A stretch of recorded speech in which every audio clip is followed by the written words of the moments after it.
For many years, he's done Herculean service all over the world, known as a writer, intellectual manager for thousands of devotees, tens of thousands in Russia and other places around the world, travels internationally, studies Srila Prabhupada's books very deeply and knows the Gaudiya Siddhanta intimately.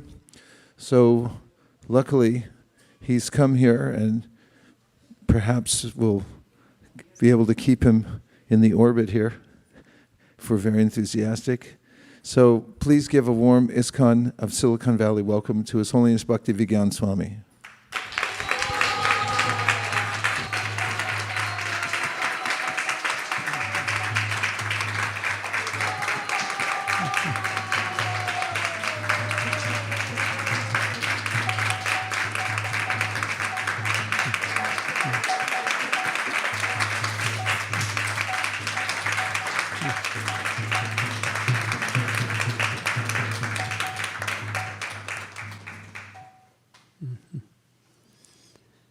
Okay, shall we start now? Om Namo Bhagavate Vasudevaya.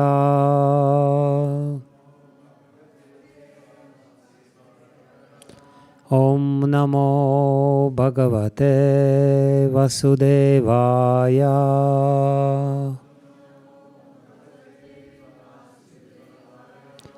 Om Namo Bhagavate Vasudevaya.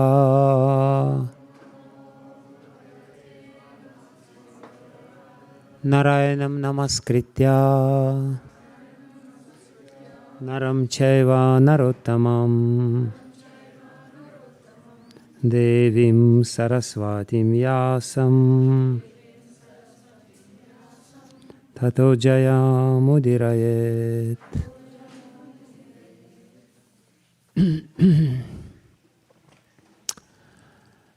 So since yesterday was Mokshada Ekadashi or Vaikuntha Ekadashi as it is known in South India, perhaps the most important Ekadashi in the year, which is the day of appearance of Bhagavad-gita, I was asked to speak a little bit on the glories of Bhagavad-gita for today's class. And of course, you know, you can speak about the glories of Bhagavad-gita for half an hour or for 1 hour and feel that you exhausted the topic. This is inexhaustible topic. But with your blessings, and I feel that you're very generous here, so please give me your blessings to say something worthwhile.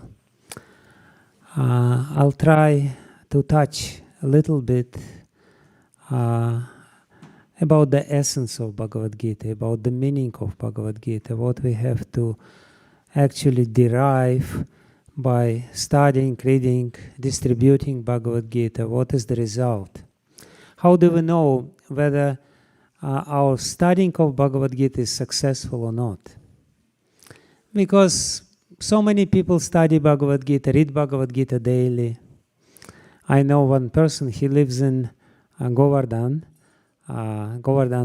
town, near Govardhan Hill. He reads the entire Bhagavad-gita every day, all 700 verses. He's an old man, Sanskrit scholar. But how do we know if our reading of Bhagavad-gita, studying of Bhagavad-gita, or even distributing of Bhagavad-gita has become successful?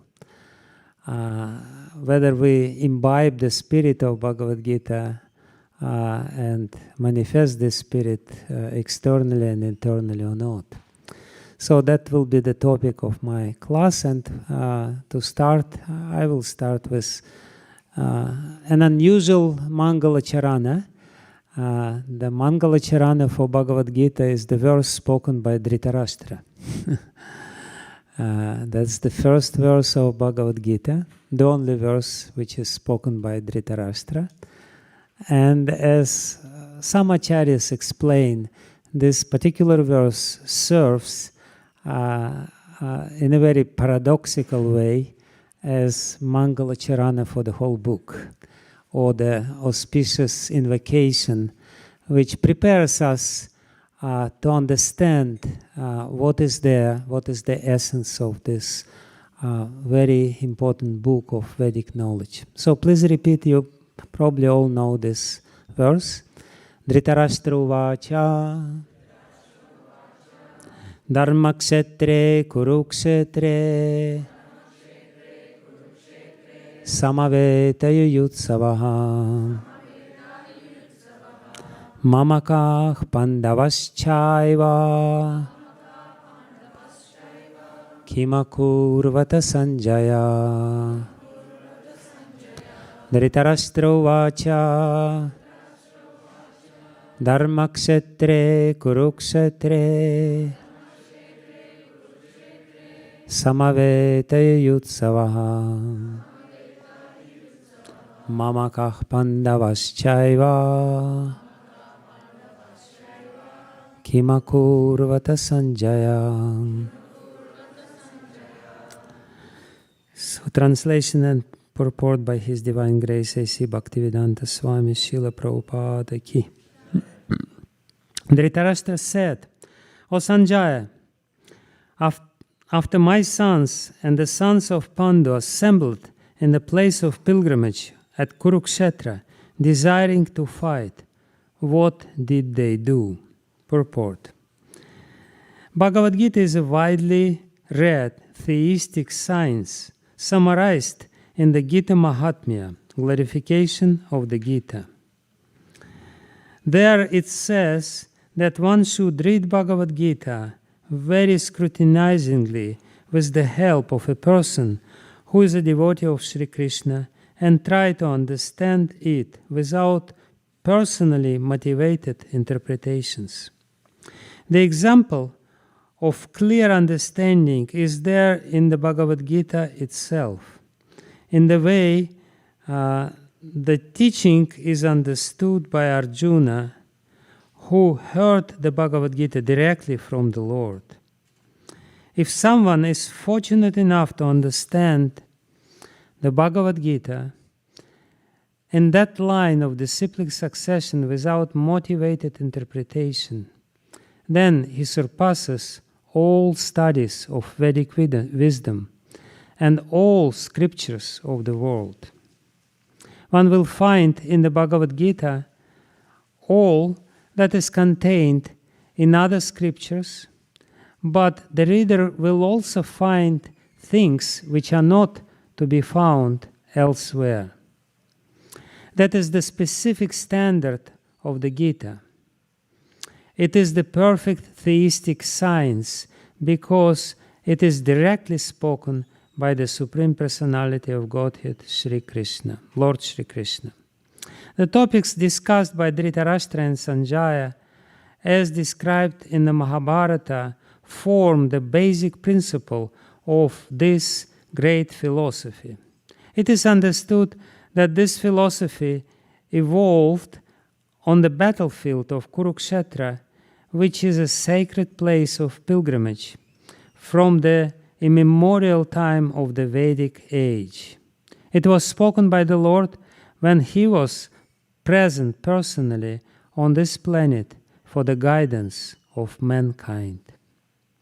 The word Dharmakshetra is place where religious rituals are performed is significant because on the battlefield of Kurukshetra, the Supreme Personality of Godhead was present on the side of Arjuna. Dhritarashtra, the father of the Kurus, was highly doubtful about the possibility of his son's ultimate victory. In his doubt, he inquired from his secretary Sanjaya, what did they do? He was confident that both his sons and the sons of his younger brother Pandu,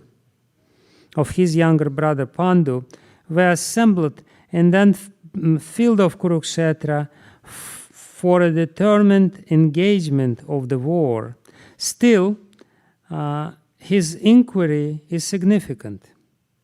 He did not want a compromise between the cousins and brothers, and he wanted to be sure of the fate of his sons on the battlefield. Because the battle was arranged to be fought at Kurukshetra, which is mentioned elsewhere in the Vedas as the place of worship, even for the denizens of heaven, Dhritarashtra became very fearful about the influence of the holy place on the outcome of the battle. He knew very well that this would influence Arjuna and the sons of Pandu favorably because by nature they were all virtuous. Sanjaya was a student of Vyasa, and therefore by mercy of Vyasa, Sanjaya was able to envision the battlefield of Kurukshetra even while he was in the room of Dhritarashtra.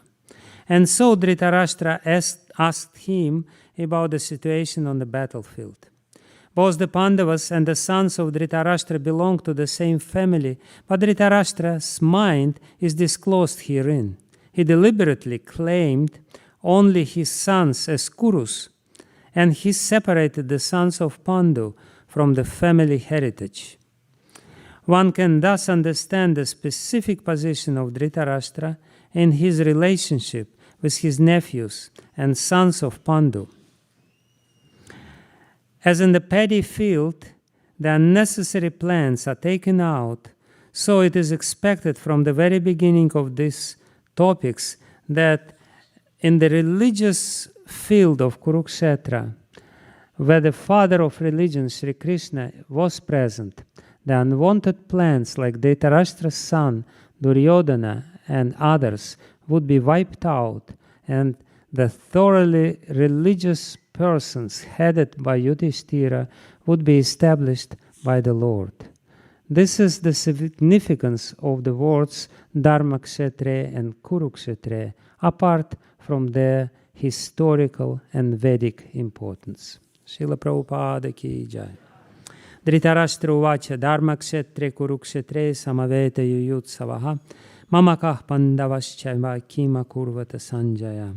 Dhritarashtra said, O Sanjay, after my sons and the sons of Pandu assembled in the place of pilgrimage at Kurukshetra, desiring to fight, what did they do? Namo Vishnu Padaya Krishna Prestaya Bhutale Srimate Bhaktivedanta Swami Niti Namine Namaste Saraswati Deve Gauravani Pracharine Nirvishesha Shunyavadi Paschatyade Shatarine Vanchakalpatarubhyascha Kripa Sintubhye Vacha Patitanam Pavanebhyo Vaishnavebhyo Namo Namaha. Jai Shri Krishna Chaitanya Prabhu Nityananda Shri Advaita Gadadhara Shri Vasadi Gaura Bhakta Vrinda. Hare Krishna Krishna Krishna Hare Hare, Hare Rama Rama Rama Hare Hare, Hare Krishna Krishna Krishna Hare Hare, Hare Rama Rama Rama Hare Hare, Hare Krishna Krishna Krishna Hare Hare, Hare Rama Rama Rama Hare Hare. Namashrishtam manumapi sachiputra matra svarupam rupam tasyagrajam arupurim madhurim goshtavatim radhakunda girivaramaho radhika madhavasam prapto yasya pratita kripaya shri gurum tam natosmi yantah pravishya mama vacham imam prasuptam sanjivayata kila shakti darah svadhamna anyamscha hasta charana shravanat vagadim pranannamo bhagavate purushaya tubhyam Svasyastu Vishwasya Kalach Prasidatam Dayantu Bhutani Shivam Mithodya Manascha Badram Bhajata Tadoksaje Aveshyatam No Matir Apyahaitu Ki. So, Srila Prabhupada called his version of Bhagavad-gita As It Is. quite proudly. Bhagavad-gita Yatha Rup in Hindi. And he explains why he's calling his version of Bhagavad-gita, Bhagavad-gita As It Is. He has complete reason. He has all reasons to do it. And he explains that why he did this, because the original intention of the author of Bhagavad-gita is very diligently and faithfully presented in the book. The original intention of the author of Bhagavad-gita is to create faith in our hearts. That is very important thing. And Prabhupada's version of Bhagavad-gita is an amazingly powerful tool of creating faith in the words of Krishna and in Vedic culture. There is no other parallel in the history of humanity of this one book which would really transform so many people's heart. So Prabhupada definitely has this reason, and he says that those who are fortunate enough to understand Bhagavad-gita as it is, in this purport which we read, those who are fortunate enough to understand Bhagavad-gita as Arjuna understood it, without any personal motivated interpretations, these people will understand the essence of all the Vedas. And this is a very, not a small claim. It's a huge claim to say that just by reading these 700 verses, you will understand the essence of the whole Vedic literature. But there is a condition. You have to do it without any personal motivation. So many versions of Bhagavad-gita, as Prabhupada himself says in the introduction to Bhagavad-gita, have been published even before Bhagavad-gita As It Is and even after Bhagavad-gita As It Is. But hardly any of this, as Prabhupada himself says, really creates the faith in people's heart. Some versions of Bhagavad-gita very intellectually stimulating. You can read this and you can enjoy the intellectual, way of thought. Some versions of Bhagavad-gita are inspiring some other ideas within your heart. But hardly any other version of Bhagavad-gita really does what Krishna wants to do. Once I was speaking with Indian ambassador to Russia in Moscow. He was a very learned person. He was from Brahminical background, as his family was very clear about this. He was Mr. Shukla. And in a conversation with myself, he started criticizing Gandhi's interpretation of Bhagavad-gita. He was saying this Gandhi, he completely misunderstood Bhagavad-gita because he was trying to say that Bhagavad-gita about non-violence, how is it possible that Krishna is always telling Arjuna, you fight, you fight, you fight, and Gandhi comes and says, actually the whole idea of Bhagavad-gita is not to fight. I said, yeah, I completely agree, but what Bhagavad-gita is all about according to your view? And he said, yes, of course, it's very clear. The main idea of Bhagavad-gita is to fight for our for our country. So he was criticizing Gandhi for misrepresenting the idea of Bhagavad-gita, but he himself also had very distorted, Bhagavad-gita is not a patriotic book of some nationalistic idea, let's fight for our motherland or whatever. And therefore, Prabhupada, when he says this, It's very rare to meet somebody who really understands Bhagavad-gita as it is. But Prabhupada really facilitated our understanding by understanding Bhagavad-gita himself and imbibing the spirit of Bhagavad-gita. And as the last verse of Bhagavad-gita, spoken by Krishna, suggests, Sarva dharman parityajam mamekam sharanam vraja aham tvam sarva papibhyo mokshashyami ma suchaha.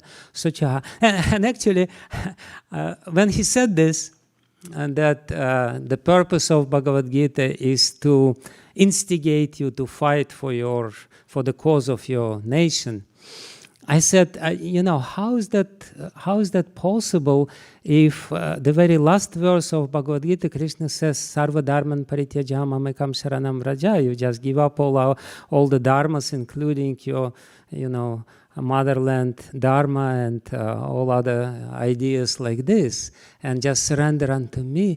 And he says, really? He said this?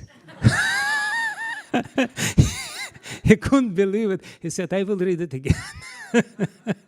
So this little story illustrates how easy it is to read Bhagavad-gita and completely miss the point. Because what we do when we read Bhagavad-gita, as usually, this is what we do when we read any other book, we impose our own ideas on the text. We filter out the ideas through our false ego, and whatever comes through the false ego, through the holes in the false ego, that's how we understood. And which something doesn't fit with our ideas, we will never be able to understand. But Srila Prabhupada, he is very, very meticulously bringing us to this proper understanding of Bhagavad-gita. And the proper understanding of Bhagavad-gita is expressed in this last verse, Sarva dharman parityajam mamekam sharanam vraja. And this verse, as Prabhupada explains in the purport, is the definition or explanation of surrender. And surrender, what is surrender? Surrender actually is surrender to the will of the Lord. Our desire to follow the Supreme Lord as properly as possible, and feeling the protection of the Supreme Lord. So the surrender is actually the external sign of faith. This is what Srila Bhaktivinoda Thakur explains in Amnaya Sutra, that that Sharanapati is the lakshana of Shraddha. Shraddha is a certain function of our mind, certain vritti, how to say this, how to translate it into English, certain vritti, certain form of our consciousness, of our heart, which tends to reject any other upayas. There is no other upaya but Sharanagati, but to surrender of the Lord. We in this material world, we are trying to find some other means of salvation. We're all desperately seeking some protection in this material world. We want to feel this security, and we want to feel that we are safe. And ultimately, the ultimate conclusion of this search is when we come to understand that the only one who can protect us is the Supreme Lord Himself. And therefore, to gain this secure situation in this insecure world, we really have to surrender to Him. If we surrender to His will, we feel protected, as much as Arjuna feels protected during this severe, fierce battle of Kurukshetra. Arjuna always felt protected. And, there was this little episode when Ghatotkacha was killed, when Karna, by the instigation of, Karna had to use a very precious weapon which he had, Shakti weapon, which was given to him by Suryadev himself. And the benediction of Karna at that time, when he was given this weapon, Shakti weapon, that, he can use it only once. But against whomever he would use this weapon, he will kill this person. And Karna knew about this benediction, and he definitely wanted to use this weapon against Arjuna. Because Arjuna was his archenemy and the most powerful fighter on the other side. So Krishna, he arranged the whole, drama, and he instigated Bhima's son, Ghatotkacha, to fight very violently and ultimately Ghatotkacha was killing, hundreds and thousands of Kuru soldiers, of the fighters of Duryodhana. And Duryodhana, he became very impassioned, and he said, Karna, you have to use your Shakti weapon against this Ghatotkacha. And Karna was forced to basically waste his Shakti weapon against Ghatotkacha. And when he did it, and of course Ghatotkacha was killed at that time, Krishna said, "Oof, such a relief." he was there with Arjuna, and he said, "Arjuna, you can't understand how worried I was all this time. Ever since Karna became the fighter on this battlefield, I knew that he would use the Shakti weapon against you and you would be finished. There was no chance for you not to be finished. So I arranged this whole drama and this whole thing, to force Karna to use Shakti weapon against somebody else. And now I'm very relieved." So, the point of this beautiful story is that when you surrender to the Lord as Arjuna was, you don't have to worry yourself. He will worry about you. All your anxieties goes directly to him. There is no need for you to be concerned or to be worried about yourself because you're surrendered. You did your part. The rest is his responsibility. You don't have to do it, You're doing what you're supposed to do, and Krishna will surely do what he's supposed to do, as he shows in this. He was, he said, ever since Karna is fighting, I was planning how to, it was very difficult for me to figure it out, how to do this. So that's a beautiful point. And again, this is the main point of Bhagavad-gita. The main point of Bhagavad-gita is to help us to understand that the only thing which we should do is to surrender. Anya upaya, all other upayas, all other means of salvation, all other means of, improving our condition in this world should be rejected because they ultimately not work. They ultimately bring about the opposite result.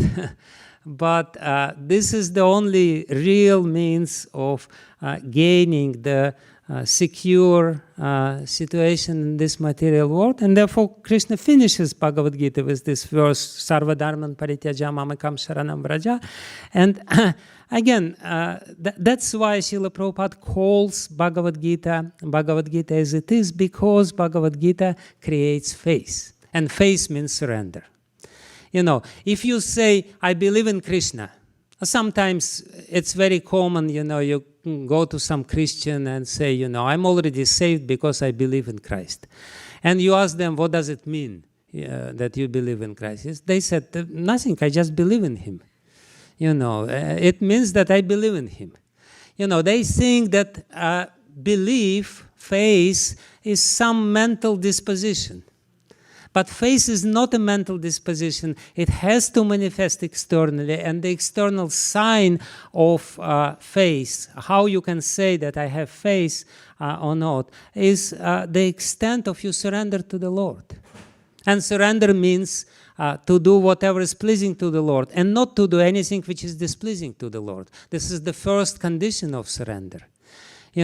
If before doing something, you think whether this action will be pleasing to the Lord, or it will be displeasing to the Lord, and you decide accordingly. Not according to your own interest, not according to your profit which you may gain by doing this way or that way. You know, if the consideration is there whether the Lord will be pleased with this or not, according to what I know from Bhagavad-gita, from other scriptures, then you're surrendered. But if your way of thinking is the same as we usually think, you know, what will be the benefit for me, for my own personal interest, then you're not surrendered. You're not even following the first condition of surrender. Anukulyasya sankalpa, pratikulyasya varjanam. If you always feel that you're protected by the Lord, if you really feel that there is a protection of the higher force, which is next to you all the time, then you're surrendered. But if you feel that you have to fight for yourself, then, you know, why Krishna should be concerned with you? You are, you know, you're protecting yourself. If you feel that the doctors will protect you, that your money will protect you, that your nice house on the Bay Area will protect you, or your nice car, or policeman, the police will, government, social security, if all these considerations are there, and you ultimately think that this is all the means of your protection, you're not surrendered. You know, deep inside our heart, we have to understand that we're vulnerable in this material world. No matter how much we try, how intelligent we are, how clever we are, how much we try to gain some secure position in this world, if we don't really understand that the only security is coming from God, you know, like it is said in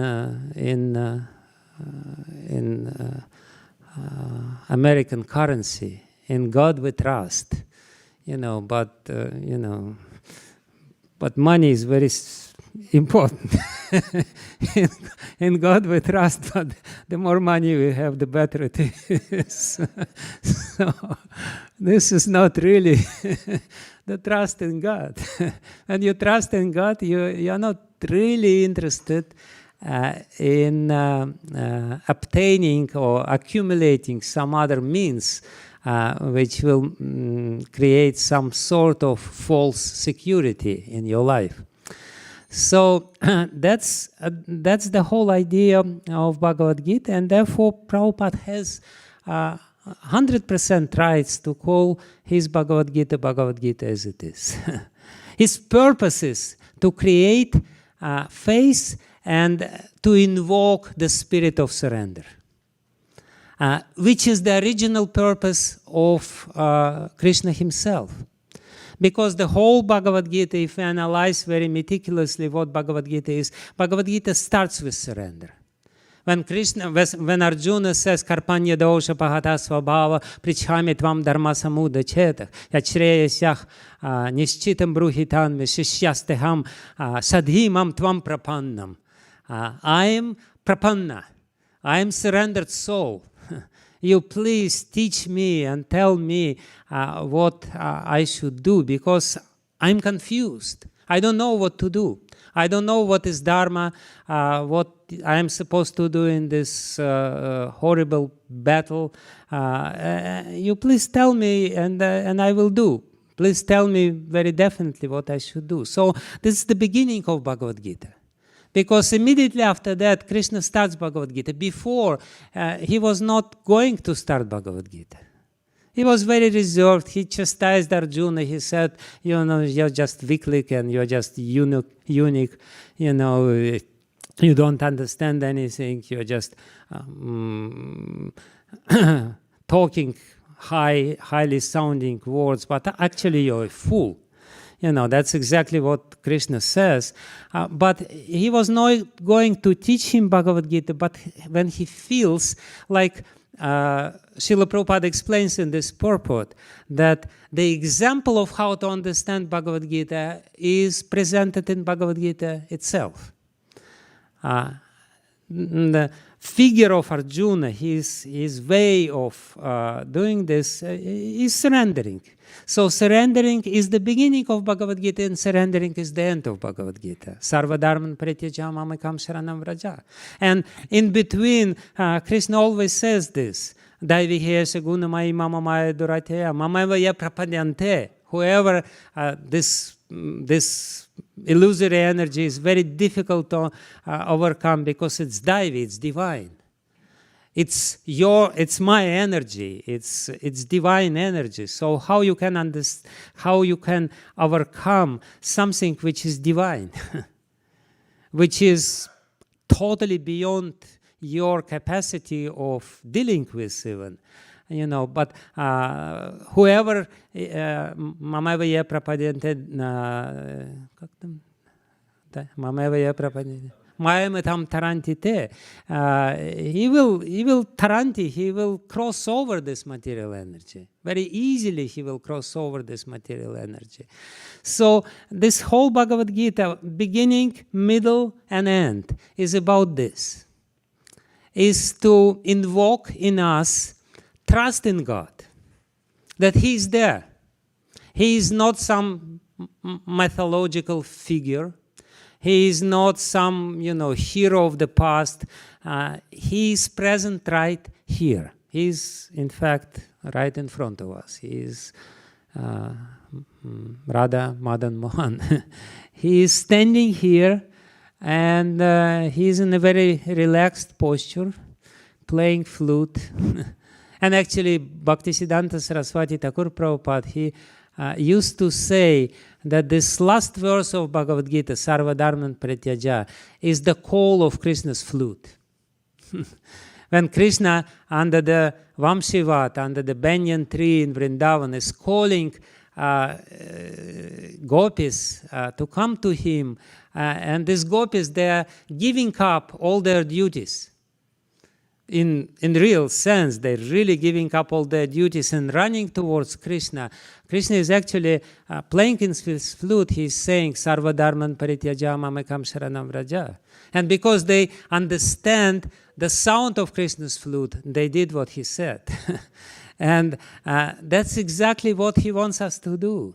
This is the intention, the original intention of Krishna, to give us this sense of understanding what we are supposed to do in our life.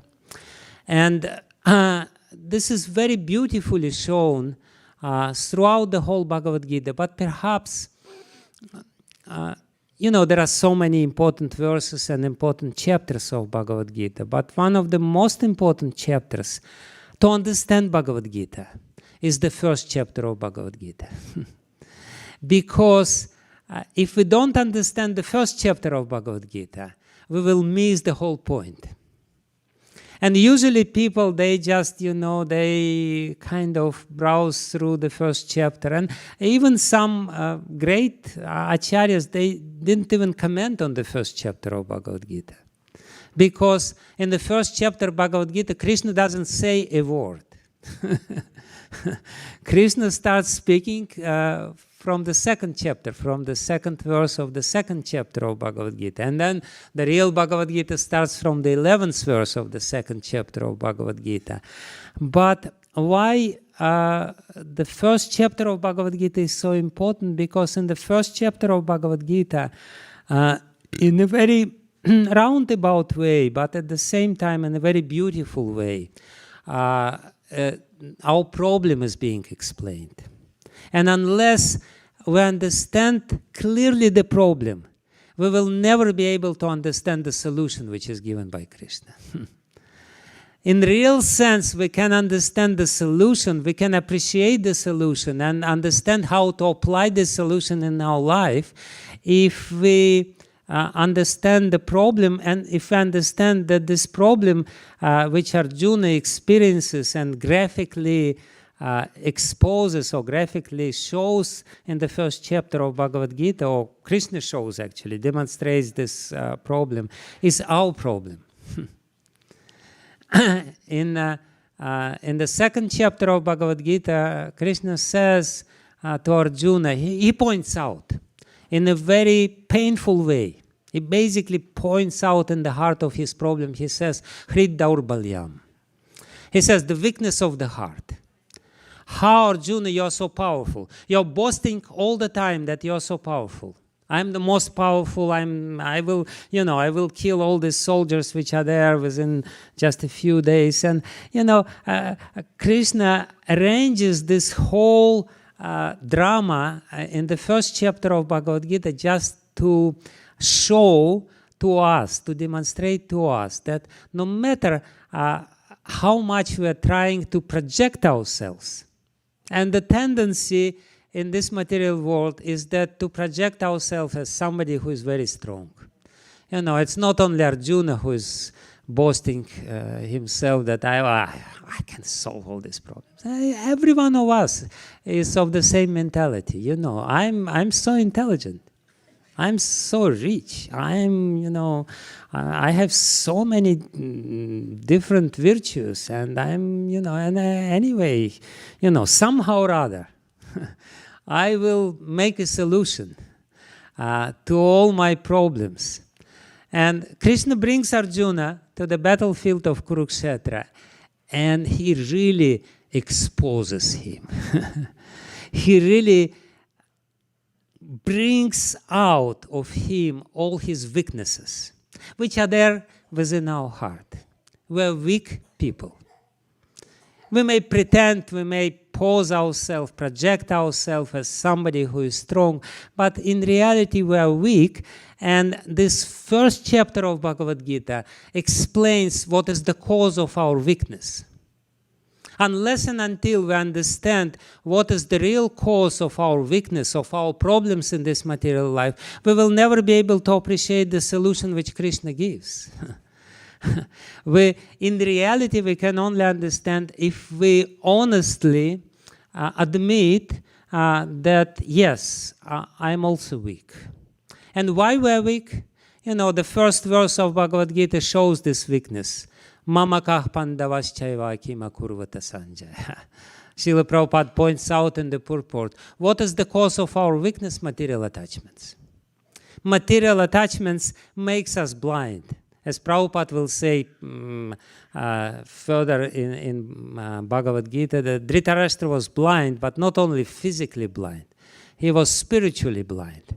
What is blinding us? What is this blindness which is common, which is actually, throughout the world? Everyone is blind. Why are we blind? Because we are materially attached. And these material attachments makes us blind. They make us blind because we really cannot overcome these material attachments, and we don't see beyond these attachments. What Krishna is showing in this first chapter of Bhagavad-gita, he is showing how the material attachment is the root cause of all our problems. How the material attachments is actually the cause of all the violence which is there in the world. It's amazing when you superficially read the first chapter of Bhagavad-gita, and many people superficially do read the first chapter of Bhagavad-gita. And, because they don't understand the idea of the first chapter of Bhagavad-gita, they cannot really understand because, they say Arjuna is so nice. He's ready to give up, fighting, and he's ready to surrender, and he's a non-violent guy, and here's this bad Krishna who is standing in front of him and saying, fight, fight, fight. And most of the people, they have this crazy idea about Bhagavad-gita. They don't understand anything because they don't understand this first chapter of Bhagavad-gita. But in the first chapter of Bhagavad-gita, actually what Krishna shows, he shows that so-called compassion of Arjuna. Because, and this is very difficult to understand because we're all very compassionate, right? We all like Arjuna, very compassionate. Sometimes we become so compassionate, it's just unbelievable.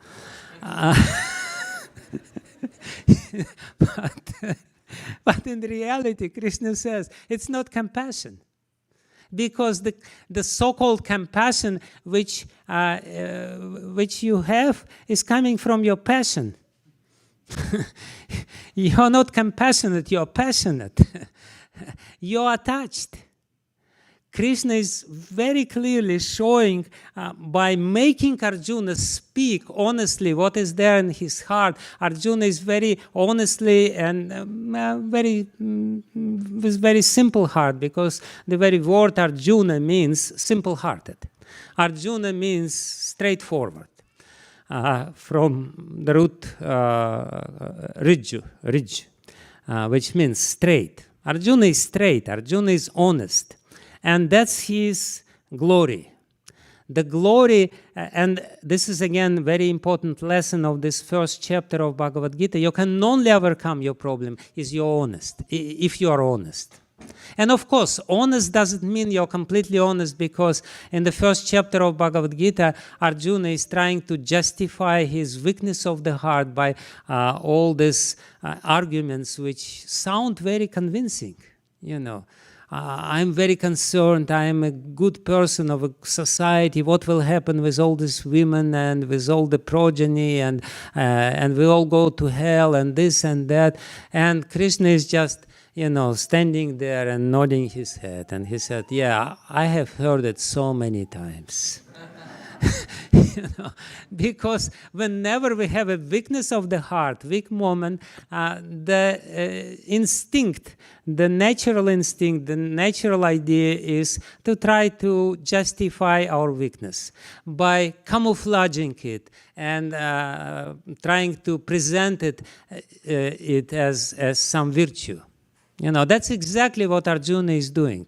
And but you cannot really fool Krishna. Krishna is not easily fooled. You know, he says in the 10th chapter of Bhagavad-gita that out of all means of cheating, I am the greatest cheater. So you cannot really cheat the greatest cheater. So Arjuna is trying to cheat Krishna. But still he is honest.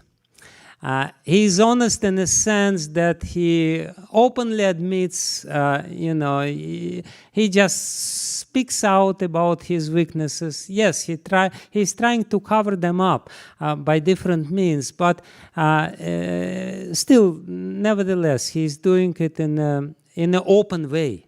He's not afraid.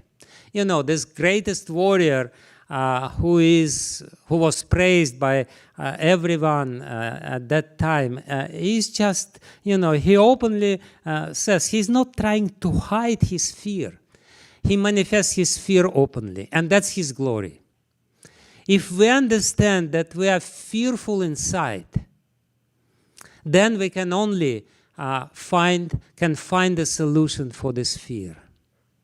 If we don't understand that we are fearful, we will not even seek the solution, real solution for this fear. We will try to find some artificial solution for this problem. Krishna is showing in this first chapter of Bhagavad-gita 3 different strategies of how to deal with fear, 2 of which are totally unsuccessful. The first example of fear is Dhritarashtra. Dhritarashtra is fearful. Srila Prabhupada is explaining in the purport that Dhritarashtra is just saying Dharma Kshatriya, Kuru Kshatriya, oh, Hare Krishna.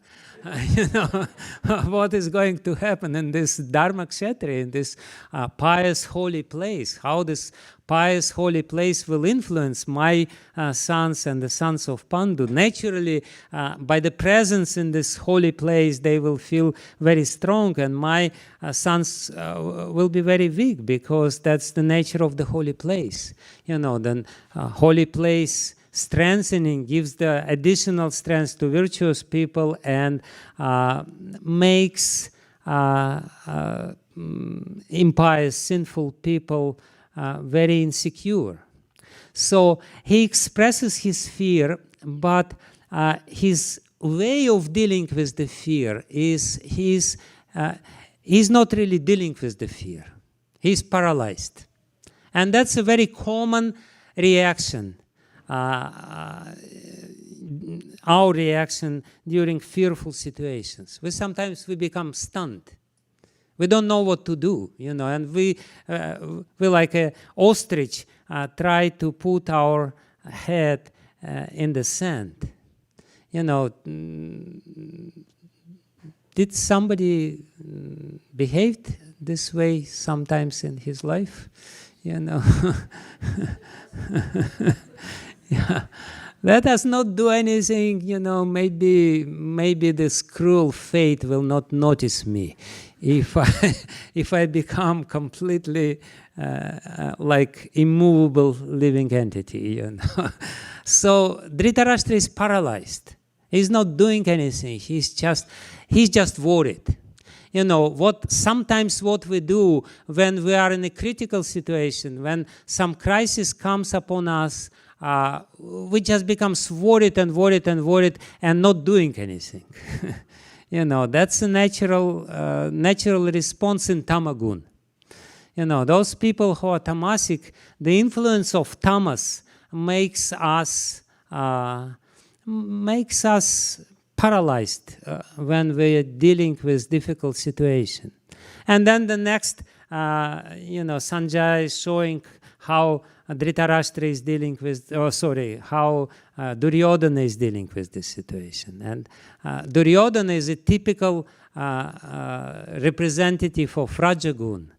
And when you're dealing with the situation and you are Rajasic, you're trying to, manipulate people, you're trying to acquire as many supporters as possible, you're trying to instigate the hatred in them. It's typical propaganda way of doing this. Like, nowadays propaganda is so prominent. And what propaganda is doing is just basically invoking in you certain emotions which will be helpful for those people who are arranging this, to channelize this emotion in a certain way. The propaganda is invoking fear sometimes invoking anger in you, just to do something what they want you to do. Like now this war is going on, and that's exactly what propaganda is doing. Just become angry, more angry, more angry, more angry. Kill, kill, kill, kill, kill. So this is what it is. And that's exactly what Duryodhana is doing. When Duryodhana is coming, Sanjaya, when Dhritarashtra is asking, what did they do, my sons and sons of Pandu, when they came together in this holy place, Dharmakshetre, Kurukshetre, Samaveta Yuyutsavaha, desiring to fight? Then Sanjaya immediately says that Raja, the king, the politician, very clever politician, Duryodhana, he goes by foot directly to whom? To Dronacharya. Why to Dronacharya? Why to Dronacharya?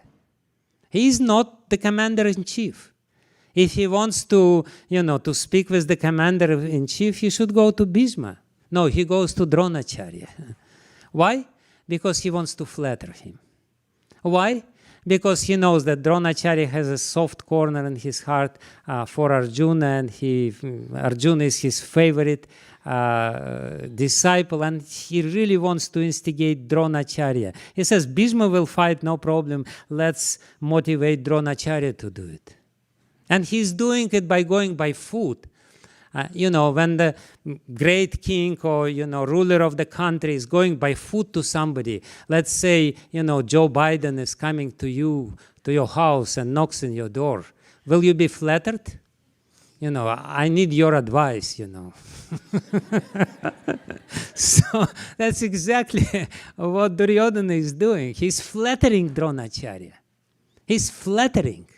He's manipulating. He has this political mind, and he's trying to, manipulate people to do what he wants them to do, instead of doing dharma, instead of, inspiring them to do the proper thing, the right thing. He is just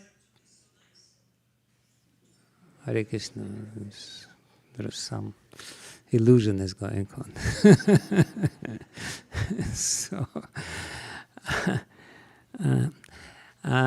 So that's the second example when he just, you know, boasting and at the same time betrays his concern and his fear. He's also fearful. Why he's doing this? Because he's fearful inside.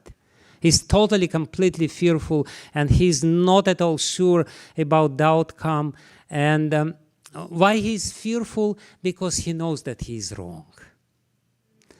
You know, all people who are doing wrong things, who are creating sinful activities, they're fearful inside. You know, if you want to be relatively fearless in this material world, at least try to understand what is morality, what is dharma, what is the law of nature, which is being explained here. So Sanjaya, from the very beginning, he shows how fearful is Duryodhana. And then, you know, of course, Arjuna, who is in the beginning is very, you know, enthusiastic, and he says, you know, I'm ready to kill all the sons of Dhritarashtra. Please show me what they're doing, you know, show them to me. All of a sudden, he sees all his material attachments. And by seeing these material attachments and understanding that he will have to kill all these material attachments, he becomes extremely fearful. Externally, he is more fearful than Dhritarashtra. Externally, he is more fearful than Duryodhana. But again, his glory is that he's not trying to hide his fear. Actually, Dhritarashtra is much more fearful. Duryodhana is even much more fearful than Dhritarashtra, because he knows he's wrong. And therefore, he's very fearful.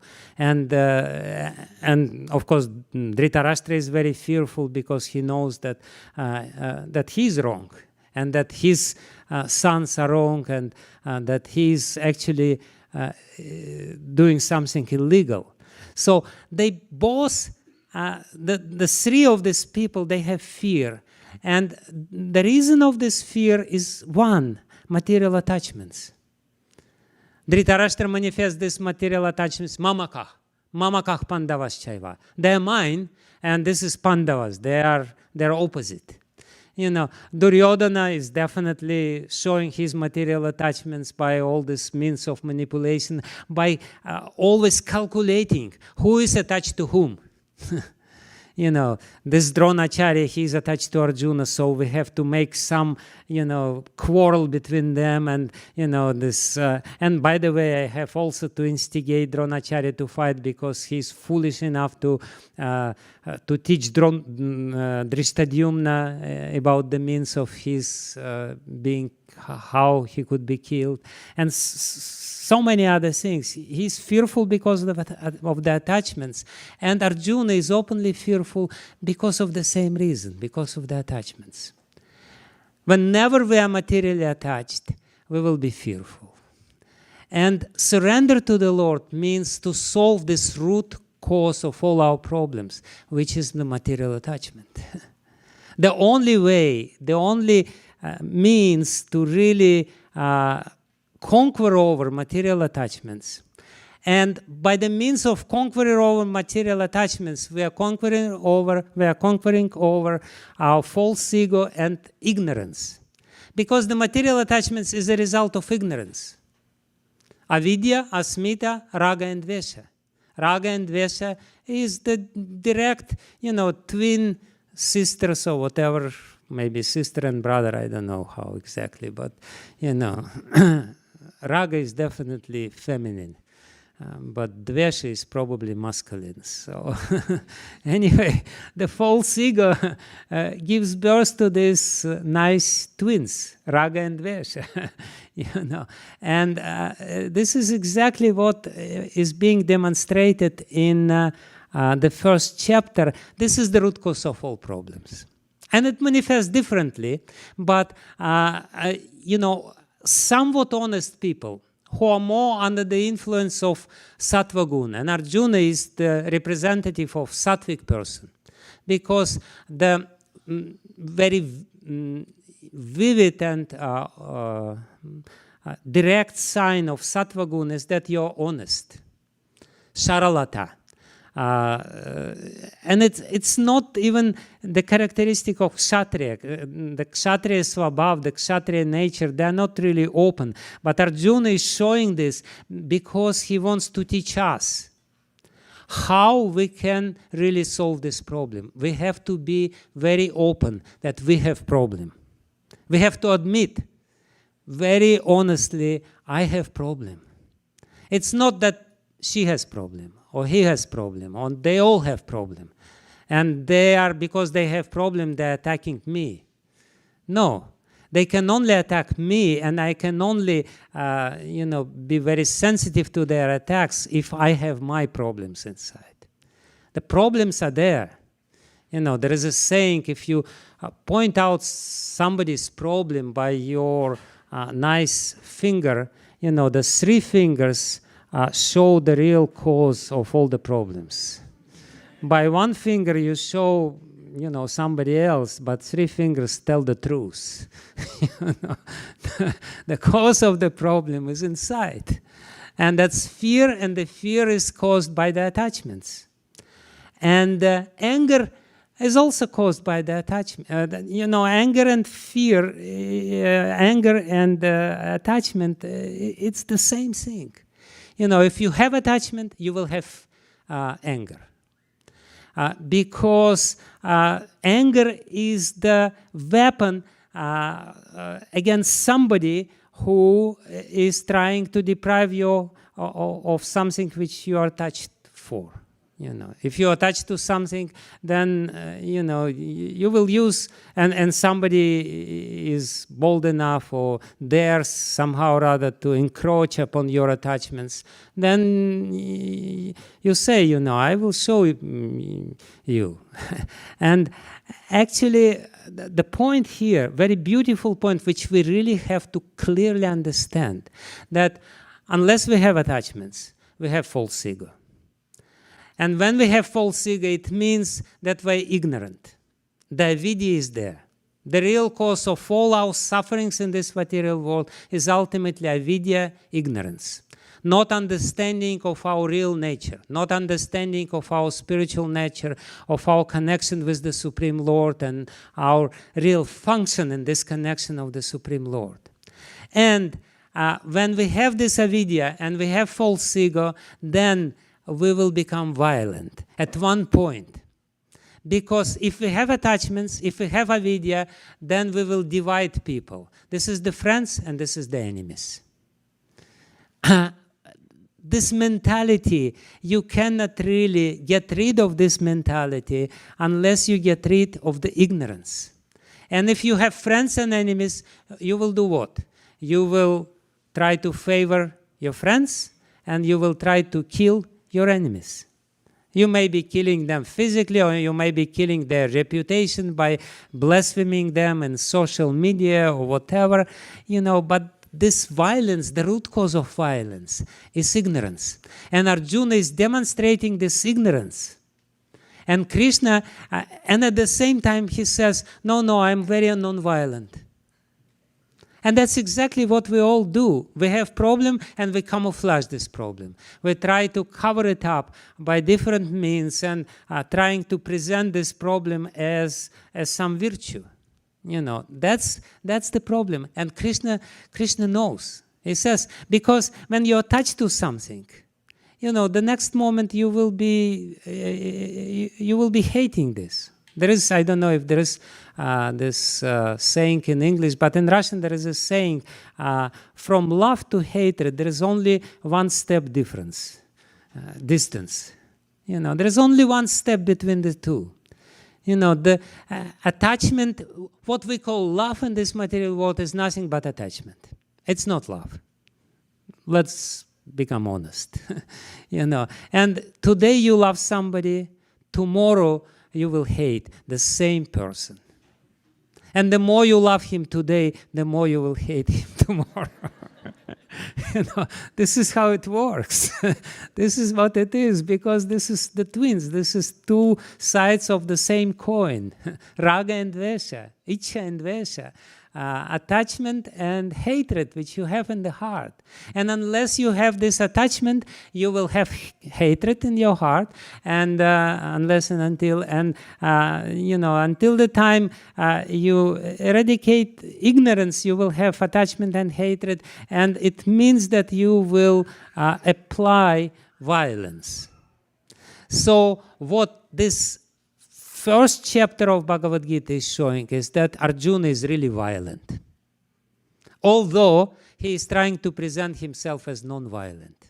And Krishna is not really non-violent. And he wants to free Arjuna from this violence which is deeply hidden within our heart. Within Arjuna's heart, of course, Arjuna has no problem. Arjuna is just very beautifully playing the role Krishna wants him to play. But the problem is ours. We have hatred within our heart. We have attachments within our heart. And we are trying to deal with it in different ways. But the only proper way of dealing with all these problems and attachments which are there within our heart is how Krishna teaches Arjuna. Everything else will fail. Every other means which we try to adopt to solve this very difficult problem will fail. Like now, as I said, war is going on. What is the cause of this war? False ego. Ultimately, ignorance. And, we in our little sect, we have so much fighting internally also. I don't know, maybe your beautiful community is an exception, but everywhere else where I go, people are fighting with each other. Why? Because, again, friends and enemies. When Prahlad Maharaj heard about this friend and enemy mentality, he was so surprised. He said, I heard that people think like this, but I never really believed that they think like this. Why? Because he was above this. He was transcendental to this, because he was attached to God. Our real function of attachment is attachment to God. We should apply our attachment by being attached to God and His representative, to spiritual master, to Srila Prabhupada, to somebody who is really manifesting these qualities of attachment to God. If we want to develop this attachment to God, we have to serve somebody who has attachment to God. There's no other way, there's no other way, there's no other way. This is the only way to learn how to be attached to God. Otherwise, we will be naturally, by our svabhava, by our inborn nature, attached to material things and material people, material ideas, material conceptions, and we will not really understand what is the soul. We will think that, there are some Republican souls and democratic souls, who are fighting with each other, or some other crazy conception and ideas will come to our mind inevitably, in a very natural way, spontaneous way, because that's the way we are. And Krishna is teaching us. Krishna is teaching us how to gradually, first by theoretically understanding that I am not this body. It's a very significant step in the right direction. Just theoretically understand, I was a small child, I was a, youth, I was an adult, now I'm an old man, but somehow or other I don't feel it like this. I'm the same. Like recently we spoke with one devotee, he said, I always feel as if I am 14 years old, and he's 60. Yeah. And that's true, Even to understand it theoretically or by this logic, by this important logic, if we understand this logic, that already gives us a lot of proper understanding of how we should behave. That we should really, by understanding it theoretically, we should seek the means of how to understand it in reality, so that we will be completely fearless at the end of the day. what we should do to free ourselves from fear. You know, people are so confused in this material world nowadays that they don't really even understand that you know, I'm not this body. It's such a difficult concept for people to understand. You know, I remember once I was in a train, and somehow I couldn't sleep because, you know, Russian trains are not very nice place to be, and you know, so many strange activities are going on. So I was there in this aisle, sitting, trying to chant, and many people were sleeping, but one completely drunken person was also going back and forth in this aisle. So I thought, you know, let me preach to him. You know, it was a brilliant idea which came upon me at midnight. So and I tried to communicate with him, and actually he first became somewhat curious, and he said, "What are you doing? Why you're sitting?" You know, and I asked him, "Why you're, you know, passing by back and forth?" And he started asking me some questions. What are you doing? I said, "I'm chanting, you know, names of God." He said, "For what?" And I said, because I'm soul." He said, "Soul? What? What do you mean?" You know, and I decided to, you know, to exercise Krishna's logic upon him. I said, "My dear sir, you are not this body, you're spirit soul, and the proof is that, you know, you were a small child, and then you grew a little bit and little more, and now you are, you know, adult who is very drunk. So, you know, isn't it you were the same person? You know, when you were a small child, and then you grew a little bit, and weren't you the same person? Don't you feel that you're the same?" And he became really puzzled. For a long time, he was thinking, you know, and by, you know, making some face, and then he said, no, I was not the same person. No, when I was a child, it was not me."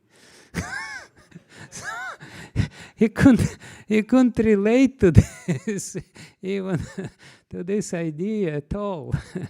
You know, but for those who are not really habituated to drink some alcohol, they may understand this. And then gradually, Krishna develops this philosophy to give us the complete conviction that this is the way to live. Bhagavad-gita is an amazing book which formulates the universal laws of nature, which are equally applicable to our material life and to spiritual life. Bhagavad-gita is not only talking about the spiritual laws, how we should behave in spiritual life, but so many seminars are there, Bhagavad-gita and management. You know, Krishna definitely didn't have in mind, you know, Google Corporation by speaking Bhagavad-gita, you know. But you can successfully apply the principles of Bhagavad-gita in management. Why? Because Krishna is teaching universal laws in Bhagavad-gita. And if you understand these universal laws, you will be equally successful in this material life and ultimately in a spiritual life. And that's exactly the idea of Bhagavad-gita. Of course, I cannot go further. I already overdue my time, so I have to finish now. But again, my initial point was that the idea of Krishna, who was trying to speak Bhagavad-gita, is to create faith. And surrender means faith. Surrender, sharanagati, sharanapati, prapannata, it's all synonymous for faith. This is how real faith, real Shraddha, not just some external conventional Shraddha manifests. The real Shraddha manifests in the way we surrender. Surrender to God and His representative, trying to follow what they say. And this surrender is a gradual process. And actually, it's being shown again very beautifully in Bhagavad-gita how initial surrender, which is invoked, the spirit of surrender, initial spirit of surrender, which invoked by facing so many problems, is gradually being matured during the process of our spiritual practice, how we become more and more surrendered until we reach the highest ideal of surrender, which is manifested beautifully in the gopis of Vrindavan, who are completely surrendered to the Lord. So it's a huge field of activity. From initial surrender, which is very conditional surrender. Arjuna's surrender, initial surrender, is very conditional. He says, I'm your disciple and the soul surrendered unto you, Nayatsya iti Govinda, but I'm not going to fight. You can teach me anything else, but don't tell me to fight. You know, that's his initial surrender. Till he says, you know, that Nashta Moha Smritir Labdva Karishye Vachanam Tava, my illusion is completely cleared up, and I will do whatever you tell me to do. So that's the idea. And Prabhupada, by writing this beautiful edition of Bhagavad-gita, he's explaining, and he's basically explaining to any person, any lay person who will take this book and will overcome the initial resistance by reading Dhritarashtra Uvacha, because that's the first obstacle in understanding Bhagavad-gita. When somebody who doesn't know who is Dhritarashtra is trying to pronounce this word, he faces the first very severe difficulty in a spiritual path. But if he overcomes this initial difficulty, then God knows what will happen to him. Maybe he will come here. So, because now is marathon time, Christmas marathon, and now this Bhagavad-gita should be distributed. I was trying to glorify Srila Prabhupada's Bhagavad-gita as it is. Thank you very much. Hare Krishna.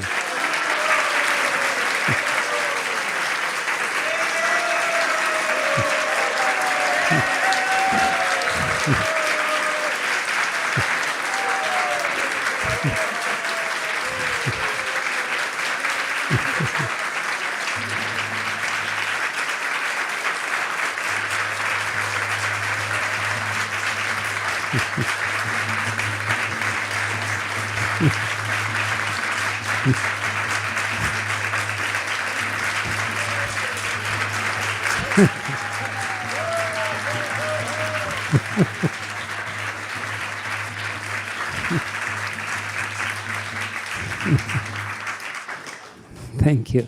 Srila Prabhupada ki jai. Hare Krishna, Hare Krishna.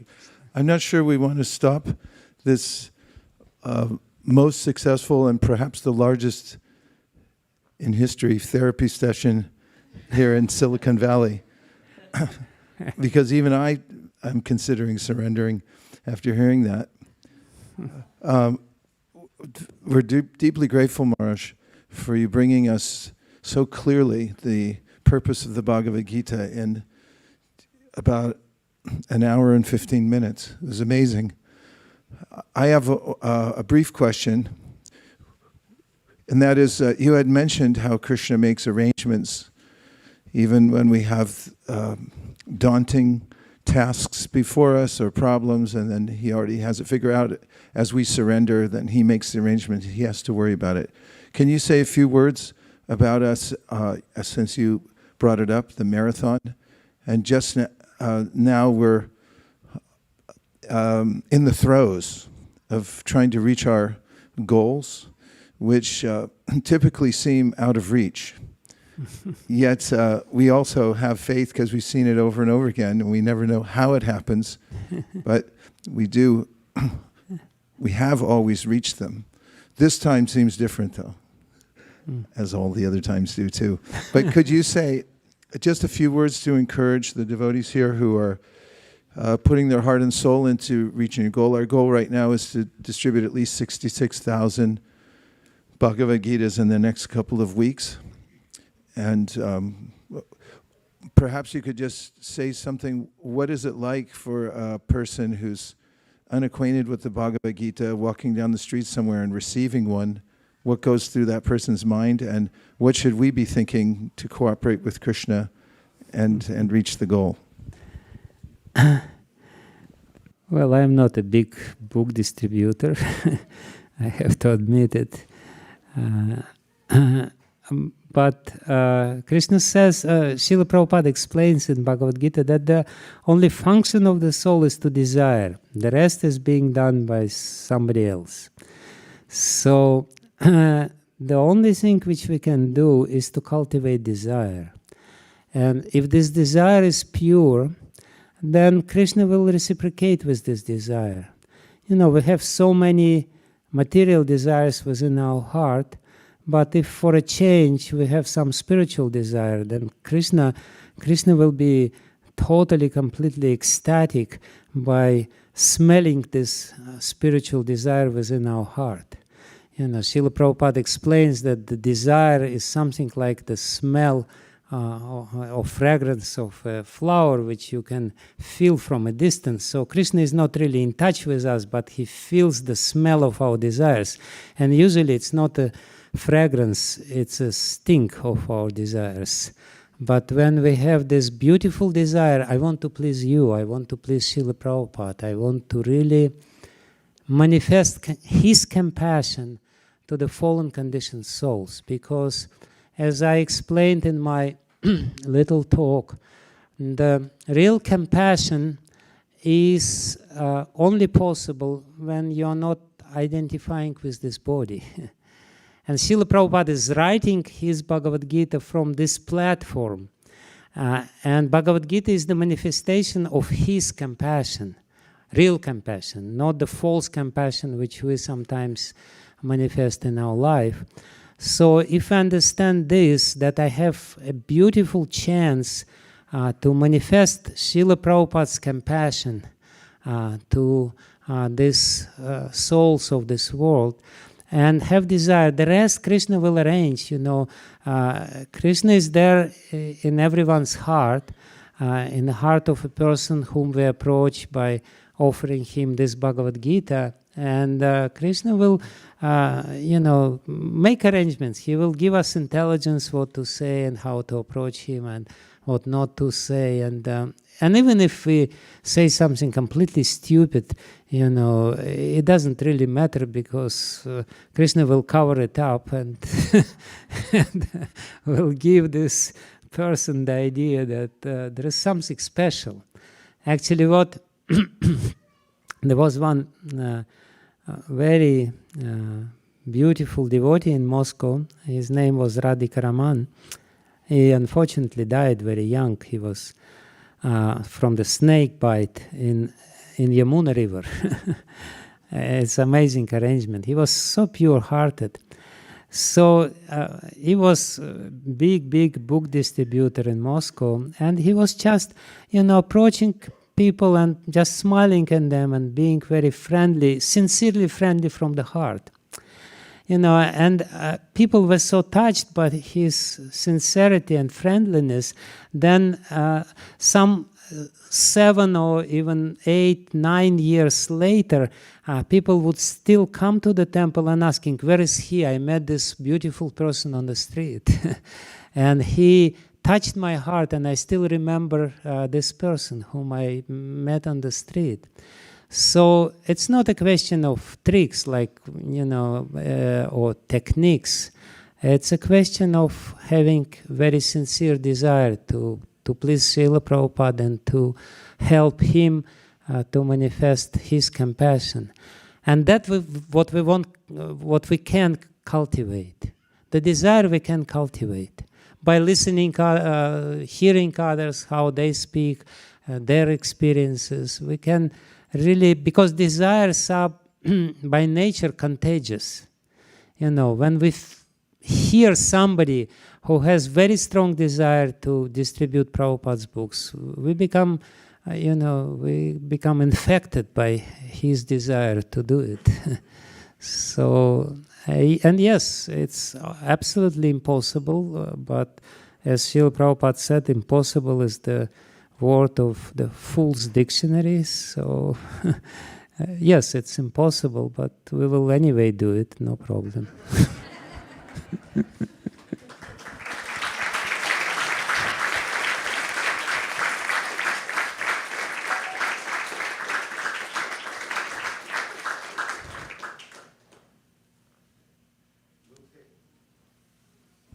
We'll take a few minutes to get the room in order.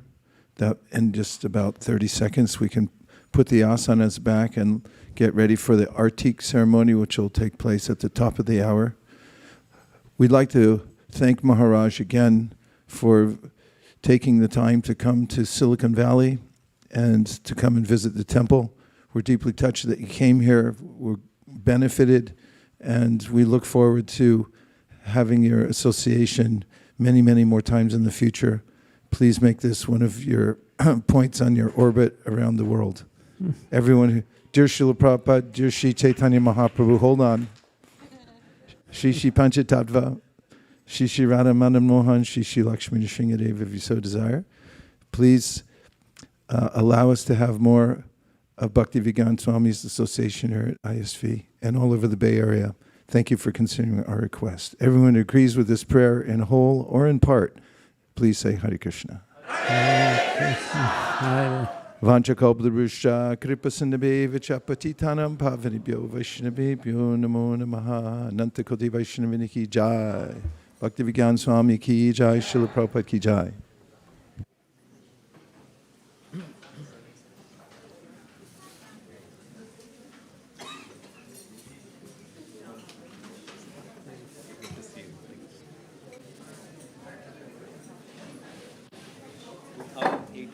I was in Moscow. Oh, really? For my Guru Maharaj Vyas Puja, Gopal Krishna Maharaj Vyas Puja, I was there in Moscow. Okay. It was so nice to see that. Yeah, okay.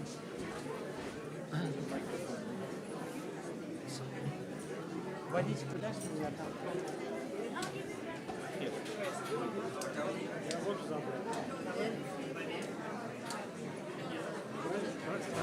Черная вода есть? Не знаю, давай.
That's life. The knots, you take it off? Yeah, I know.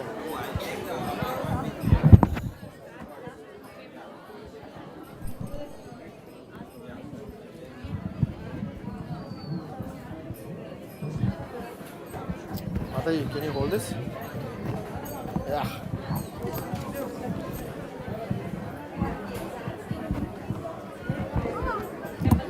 This one. Hold it like this. That's it. It's working?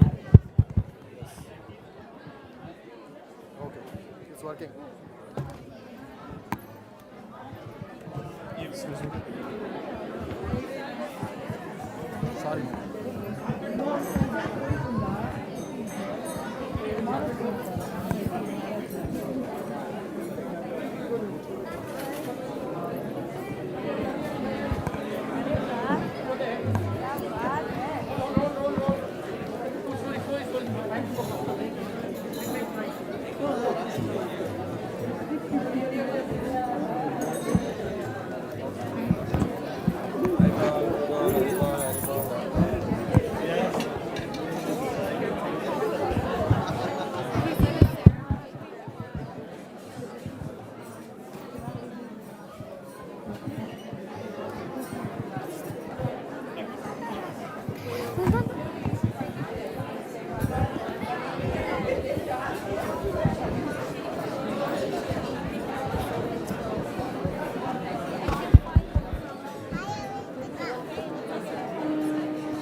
Yeah.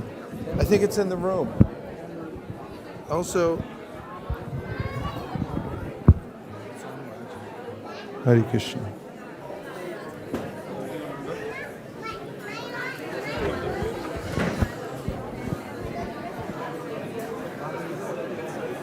Om Vishnu Padaya Krishna Preshtaya Bhutale Sri Mate Bhakti Vedanta Swami Niti Namine Namo Vishnu Padaya Krishna Preshtaya Bhutale Sri Mate Bhakti Vedanta Swami Niti Namine Namaste Saraswate Deve Gauravani Pracharine Nirvishesha Shunyavadi Paschatya Deshatarine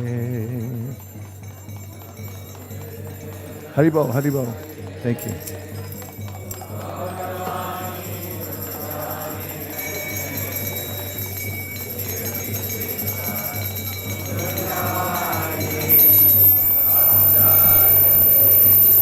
Jai Shri Krishna Chaitanya Prabhu Nityananda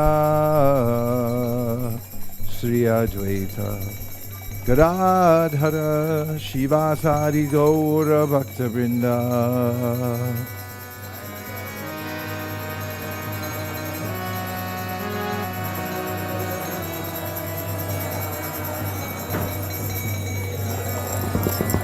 within you, without you.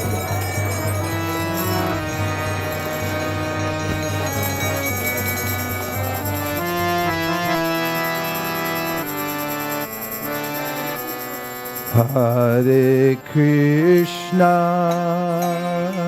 Hare Krishna,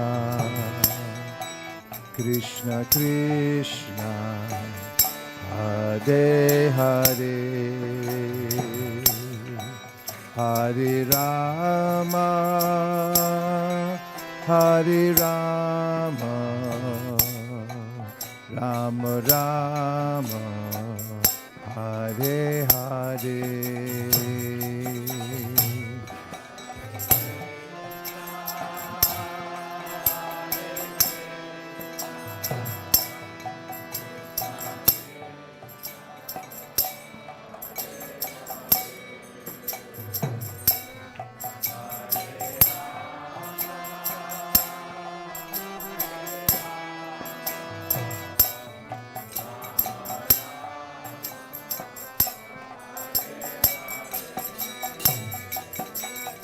Hare Krishna, Hare Krishna, Krishna Krishna, Hare Hare, Hare Rama, Hare Rama, Rama Rama, Hare Hare.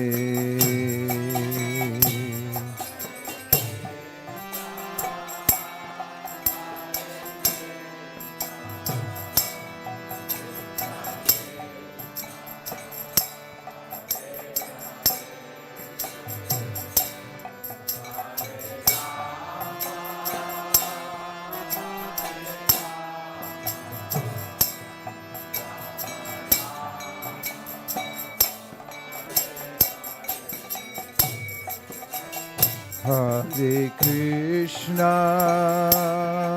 Hare Krishna, Krishna Krishna, Hare Hare, Hare Rama, Hare Rama, Rama Rama, Hare Hare.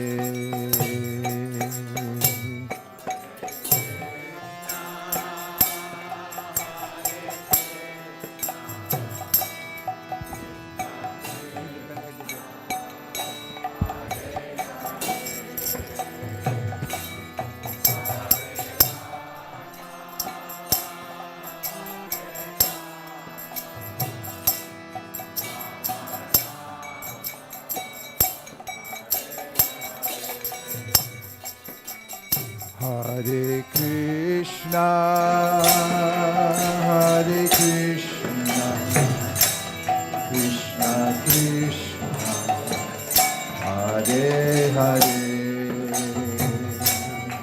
Hare Rama, Hare Rama, Rama Rama, Hare Hare.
Premanandi Haribo, Haribo.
Jayam Vishnupada Paramhamsa Parivajikacharya Shrimad Abhay Charana Ravinda Bhaktivedanta Swami Maharaj Srila Prabhupada Ki Jai. Jayam Vishnupad Paramhamsa Parivajikacharya Shrimad Srila Bhakti Siddhanta Saraswati Goswami Maharaj Ki Jai. Ananta Kulti Vaishnavini Ki Jai. Namacharya Srila Haridas Thakur Ki Jai. Premsakaho Shri Krishna Chaitanya Prabhu Nityananda Sri Advaita Gadadhara Shivasari Gaura Bhaktivinoda Ki Jai. Sri Sri Radha Krishna Gogopinath Shyamakund Radhakund Giri Govardhan Ki Jai. Sri Vrindavan Dham Ki Jai. Sri Mayapur Navadip Dham Ki Jai. Sri Jagannath Puri Dham Ki Jai. Tulsi Devi Bhakti Devi Ki Jai. Jamuna Devi Ganga Devi Ki Jai. Samveta Bhakta Vrinda Ki Jai. All glories to the assembled devotees. All glories to the assembled devotees. All glories to the assembled devotees. Gaur Premanande Hari Bol.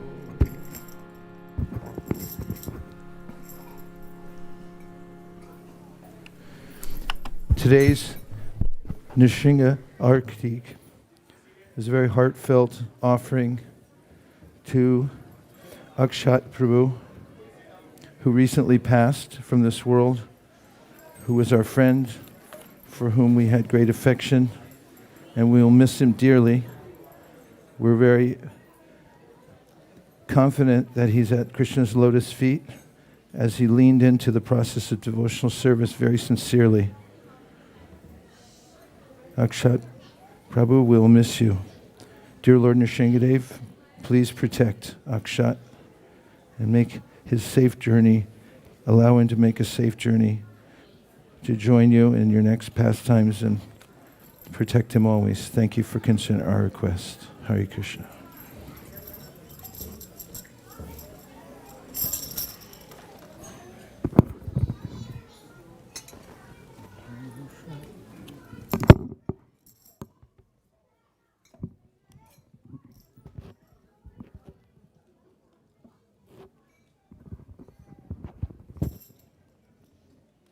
Hare Krishna.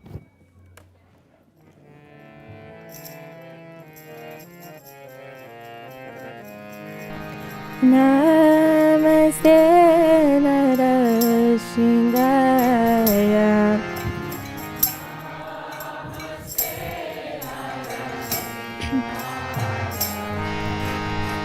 Namaste Narasingaya.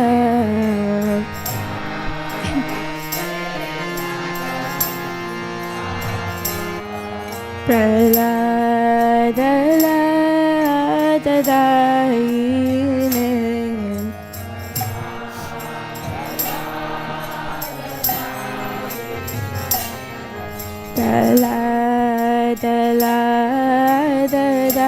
Praladadadayine.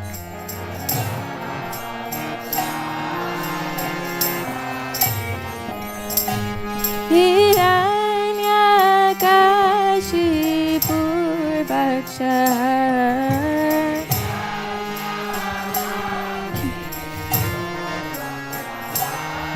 Hiranyakashipurvaksha.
Dr. Shramani Prahlad Maharaj ki, Jagat Guru Srila Prabhupada ki, Nitai Gaur Premanande.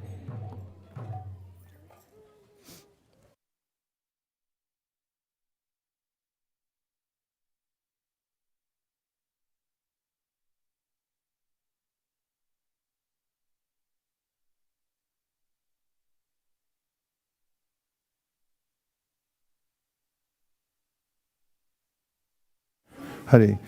We'd like to thank His Holiness Bhakti-Vijnana Swami once again for visiting ISV. It looks like he's getting ready to go. Okay. Thank you, Maharaj. Hare Krishna. Please give him another hand.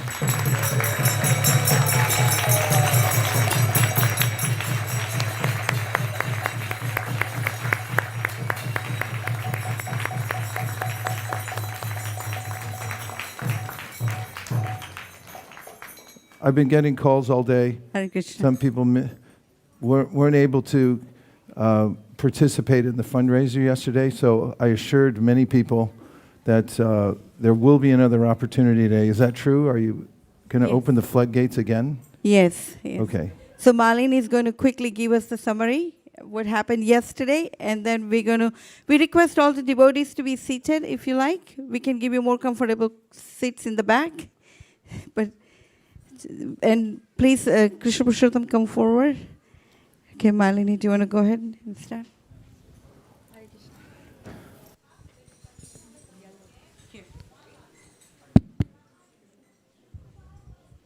Hare Krishna.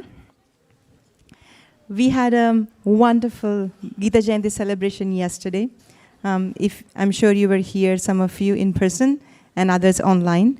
We recited the entire Bhagavad-gita from 1st to the 18 chapters in English yesterday. Maybe you should give a big round of applause for all the devotees. And also we did a small fundraiser yesterday. We showed a video from Vrindavan, and then we had an opportunity for devotees to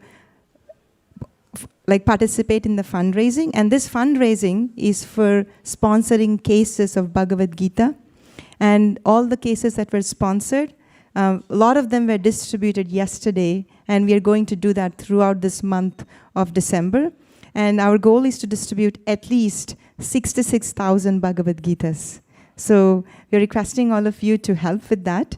And before we do that, we want to show you the video which explains a lot of that. If you can please turn off the lights.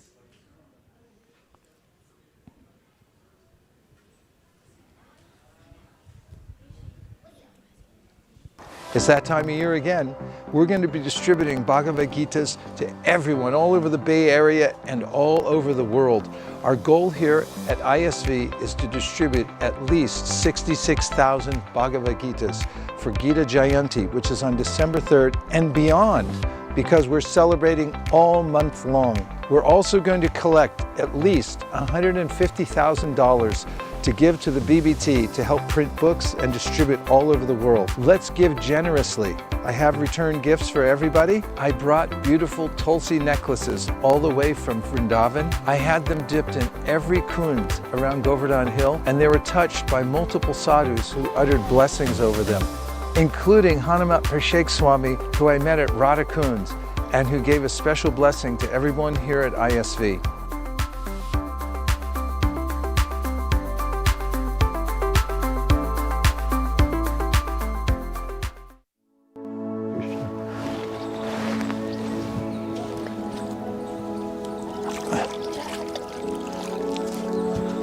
Here, Sri Krishna Maharaj is sprinkling these beautiful Tulsi beads with Govinda Kund water. Maharaj says anyone who wears these beads will get spiritual strength for Krishna Prema and to distribute books very prolifically all over the world.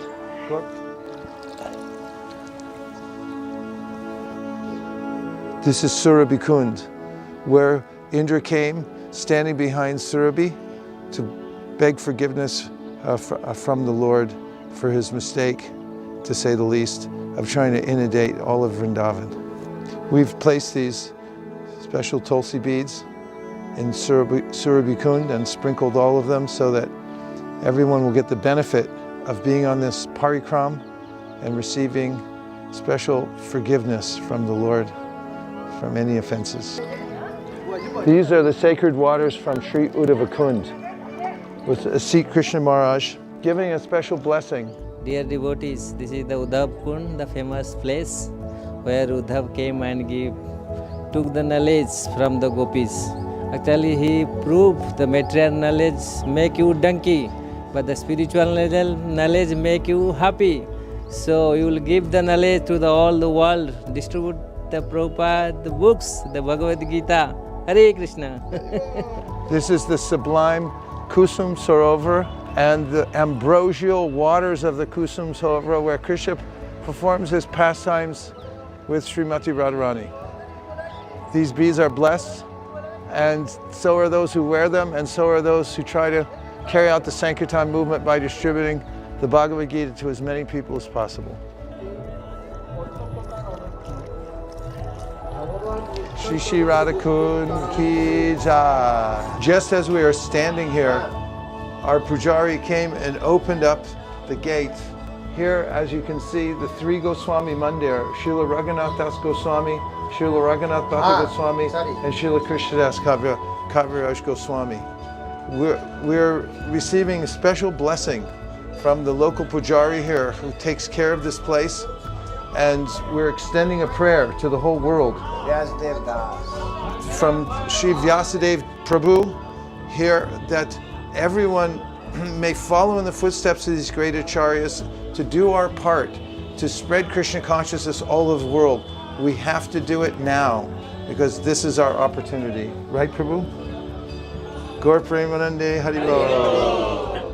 We're here at Raghunath Das Goswami's Bhajan Kutir with the head Pujari, Sri Vyasadeva Prabhu. He will put these beads on the Bhajan Kutir to ask for blessings, that anyone who wears these may always be able to focus their mind on the lotus feet of the holy name. Prabhu, please speak to you.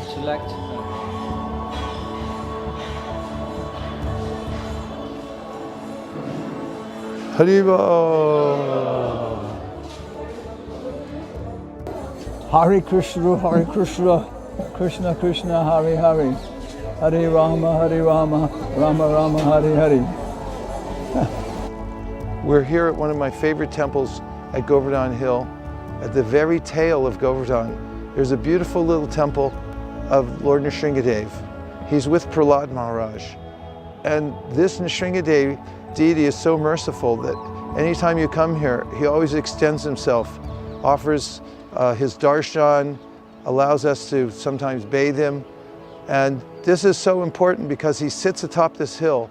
And anyone who comes here to Govardhan, whatever kind of material desire that person has, Nrsingadev helps to take that out. So our only desire is pure devotional service, because Giriraj fulfills all desires. So let us all pray that we may have the grace of Lord Nrsingadev, that we may only desire pure devotional service to the lotus feet of Lord Krishna. Gaur Premanande Haribol. Let's work together to distribute at least 66,000 Bhagavad Gita As It Is all over the Bay Area and beyond, working together. And let's collect at least $150,000. Just by giving your hard-earned money, which is going to be taken anyway at some point, you make great spiritual advancement and you help to spread the Sankirtan movement, which is blessed by all the acharyas in our line. Let's work together. Dear Srila Prabhupada, dear Sri Chaitanya Mahaprabhu, Shri Shri Panchatattva, Shri Shri Radha Madan Mohan, Shri Shri Lakshmi Nrsingadev, if you so desire, please bless all of us here at ISV that we can work together and yet again smash our goals for Gita Jayanti, the Live to Give Marathon for Srila Prabhupada. Everyone who agrees with this prayer in whole or in part, please say Hare Krishna.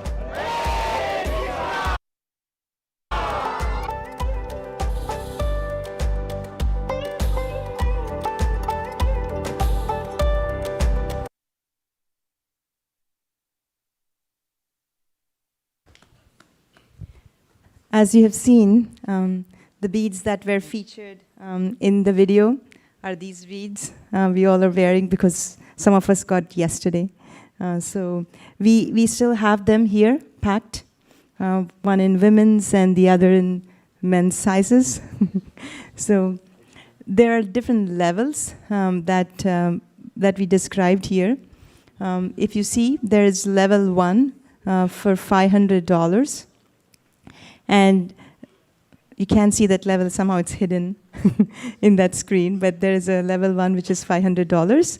And anyone who sponsors for that level will get those beads that were described in the video. And then we have level 2, and with level 2 we have the beads, and we have this dust. You can give the basket. Yeah.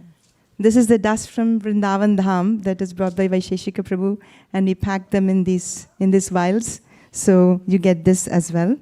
And then next is level 3. You get all these. Plus, we will do a Go Puja in your name in Sri Vrindavan Dham in Govardhan.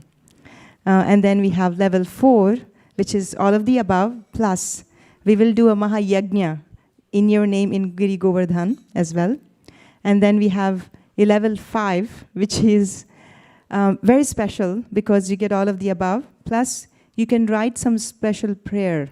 And then His Grace Vaisheshika Prabhu will personally carry those prayers to Vrindavan, and he will offer them on your behalf at Sri Radha Kund. And then level 6 is, this is His Grace Vaisheshika Prabhu visits your home. And whenever Prabhu steps in your home turns into Goloka Vrindavan, as Bhaktivinoda Thakur sings in a song. So these are the different levels.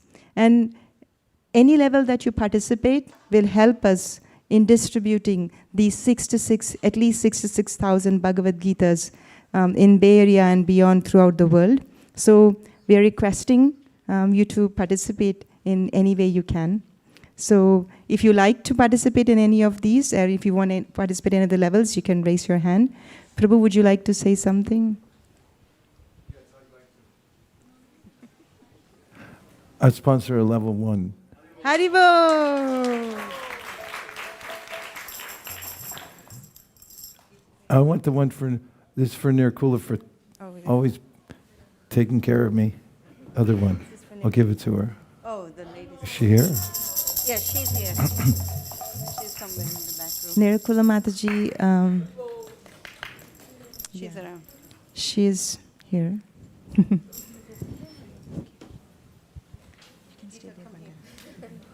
Oh.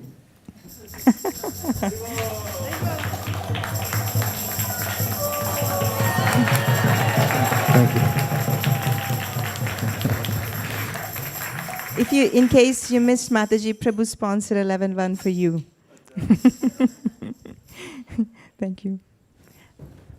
If you would like to, if you're online and if you'd like to text to sponsor any of these levels, you can text 408-515-5292. The number again is 408-515-5292. And you can text on WhatsApp or a regular text. You can also put it on YouTube or Facebook on the comment, and we'll catch it from there. We can put it on Zoom. Also, you can put it on Weekend Warrior. We have Sumit and Parul. They are sponsoring level 2. Haribo! Haribo! We have to say Haribo with a little more enthusiasm. So that's for Sumit and Parul, level 2. Thank you. Are they Are you here? around, or Mother Shraddha can take on their behalf? Hare Krishna, Krishna Krishna, Hare Hare, Hare Rama, Hare Rama. Hare Krishna Prabhu. Amol, right? Gaurav. Gaurav Prabhu. Please come forward, Gaurav Prabhu. For level 1, come forward, please. Hare Krishna. Haribo! If you are in the room, please raise your hand. Koladvi Prana Prabhu. Level 1. Please Haribo. come forward. Haribo.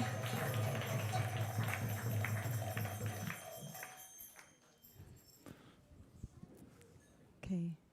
Hare Krishna. Thank you, Gaurav Prabhu. Keshav Krishna Prabhu? Level 1. Haribo! Okay, when anybody pledged, you have to say Haribo really loud. Try to scare the squirrels outside. Hare Krishna, Krishna Krishna. Okay, I have level 1 for Kunjri for her 5th birthday. Haribol! And that's from Ramachandra. And Ramachandra is also doing level 2 for all his friends who are under 2. That is Kishori, Ananya Radhika, Gopal Rai, Keshri, Shravel, Lokanath, Agastya, Aukud, Yadupati, and Anaya. Haribo! Shashishekar Prabhu, I think I saw you somewhere. Please come forward. Please come. If Victoria here, okay. So that is for level 1 and then 2 for level 2. Hare Krishna, Krishna Krishna, Hare Hare, Hare Rama,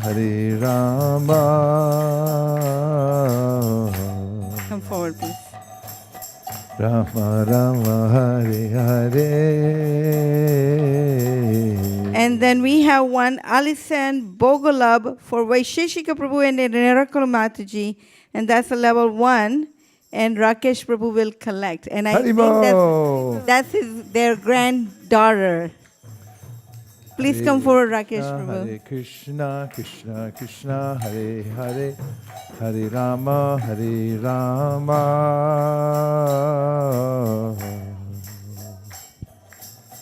Rama Rama, Hare Hare.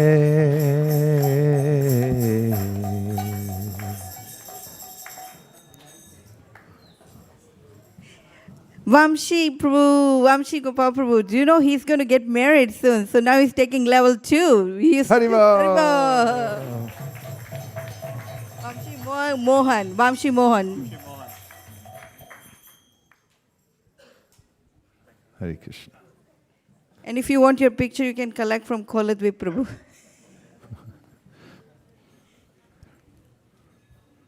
Hare Krishna, Krishna Krishna, Hare Hare, Hare Rama,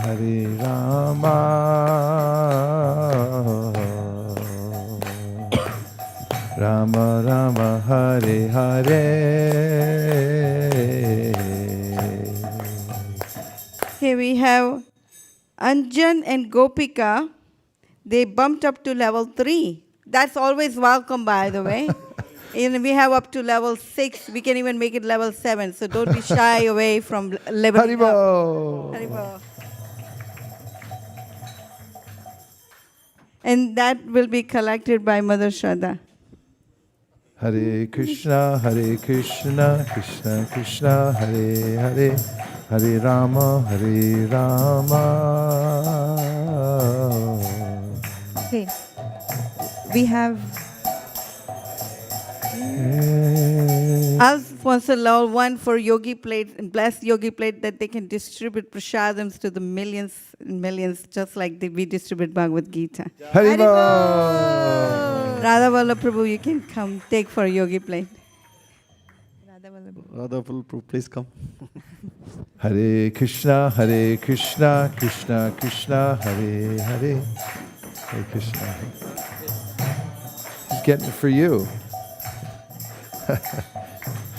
Rama Rama, Hare Hare. So, this message is from Rajajivana Prabhu, and he's sponsoring level 1 for his late father Sham Sundar Gopal Das. And this is from also Mohini Madhavi will collect the gift, he said. Mohini Madhavi Mataji is here. I saw her earlier. She's outside in prasadam line. Okay. Haribol! Haribol! Oh, your name? Megan. Yeah, Han, what's your name? Megan. Megan, come forward, Han. Haribol! Level 1 for Megan. Collect your precious beads from Vaisheshika Prabhu. Thank you, Megan. Hare Krishna, Krishna. Rasa Sindhu Prabhu. Level 1. Welcome to the Haribol. Bay Area as well. Hare Krishna.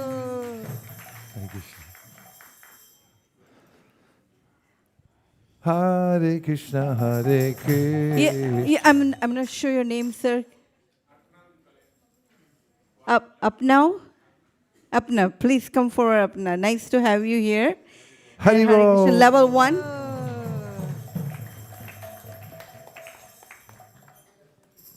Hare Krishna, Hare Krishna, Krishna Krishna, Hare Hare. I'm just thinking how money, we also, is Lakshmi, it's energy. We're just redirecting it so that it goes into Bhagavad-gitas. Called Yajna. Please go ahead. This is a message from Sachinandan Hari Prabhu. He wants to sponsor level 1 for the spiritual progress of his parents. And Balaram will collect that. Haribol.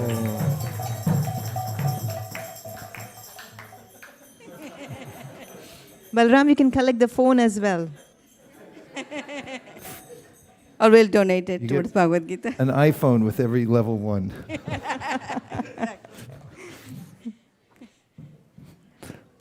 Hare Krishna, Hare Krishna, Krishna Krishna, Hare Hare, Hare Rama, Hare Rama, Rama Rama, Hare Hare, Hare Krishna, Krishna Krishna, Hare Hare, Hare Rama, Hare Rama,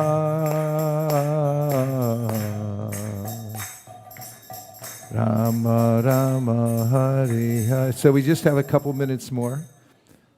So last opportunity for Gita Jayanti to sponsor and take these beads. And many of these are already spoken for. We have to send them up to Toronto and a few other places. So we'll just count down from 10 to 0, and then we'll move on, and the window will be closed. Yes. Shall we? Yes, please. Krishna 10, Krishna 9, Krishna 8, Krishna 7, Krishna 6, Krishna 5. By the way, if you raise your hand, you can stop the countdown. Okay, go ahead. Prabhu, this is from Halararupa Prabhu. He's sponsoring level 1 for Sukomala Radhe Mataji. And Haribol! Haribo, Mataji is here. Please come forward. We also have Tejas Parik Prabhu, and Mother Shraddha will collect for Tejas Parik Prabhu because I don't think I saw him today. So Mother Shraddha, would you kindly collect for him? Level 1. Haribo! Haribol! Krishna 10, Krishna 9, Krishna 8, Krishna 7, Krishna 6, Krishna 5, Krishna 4, Krishna 3, Krishna 2, Krishna 1, Krishna point 5, Krishna point 125, Krishna point 0125, Krishna point 00125. Oh, is Radha Kripa in the house? He already texted you, Malini, that's what I'm asking. Actually, this is a message from Radhakrishna Prabhu.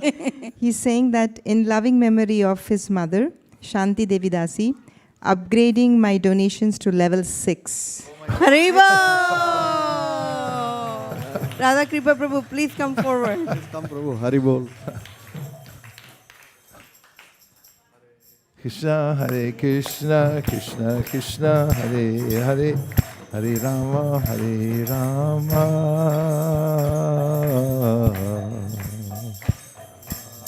Rama Rama, Hare Hare. Krishna 10, Krishna 9, Krishna 8, Krishna 7, Krishna 6, Krishna 5, Krishna 4, Krishna 3, Krishna 2, Krishna 1, Krishna point 5, Krishna point 0125, Krishna point 00125. It's just checking Facebook, YouTube, Okay. and Zoom.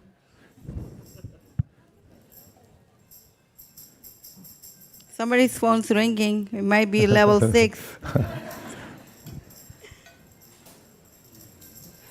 Gaur Premanande Haribol. Haribol. Bhagavad-gita Ki Jai. Our heartfelt thanks to everyone who's worked together for this yajna. Now we still also have to distribute all of the books. So we interrupt this program for a special announcement. Wow. They don't want their name to be announced, but we have anonymous level 2 and another. Sorry, there are 2 anonymous level 2, and then there are 4 anonymous level 3. And those names you can collect from Mother Shraddha. So Mother Shraddha, please come forward and take everyone's gift. Haribo, wow, that's a total 6. Total 6 gifts. So we like Krishna, more anonymous. Hare Please Krishna, come forward. Krishna Krishna, Hare Hare, Hare Rama, Hare Rama.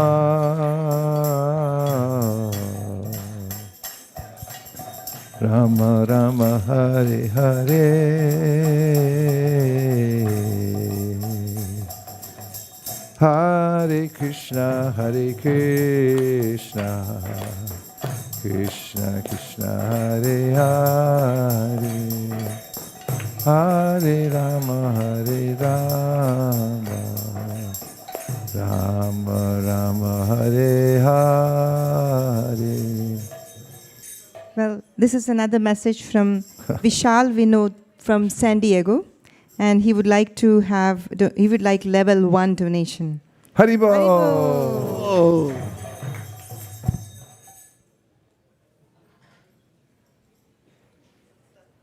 I'm at 0.0000125. Uh-oh. This is Madhava Prema Prabhu and Padma Kumari for Anaya, level 2. Haribo. I don't see them, but I can have their mentor, Mother Shraddha, to collect again. Maybe we should keep Mother Shraddha here only. She can, okay, perfect. And then we have Bhakti Anuradha Thatha Reddy. Sorry if I mispronounced your name. And they are sponsoring, and Srinivas, sponsoring level 1. Haribo. Tejas Parik Prabhu is sponsoring another level 1. Haribo. And Om Shankar Prabhu is also sponsoring level 1. Haribo. Om Shankar Prabhu. Om Shankar. If you are here, you can please collect your beads. Come on, I'm so sorry you initiated them. I don't want to call you Pushpadharini. What a beautiful name. Haribo. Please come forward, Pushpadharini. Level 2. That is our dear Tejas' mommy. Hare Krishna. Haribo.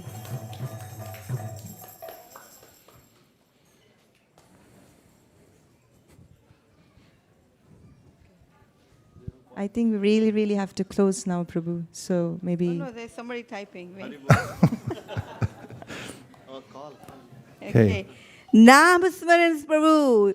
This is a cherry on the cake. It's level 6. Haribo. Haribo. I saw Namasmarans Prabhu in house. Wait, Bhumika is here too. Is Bhumika around?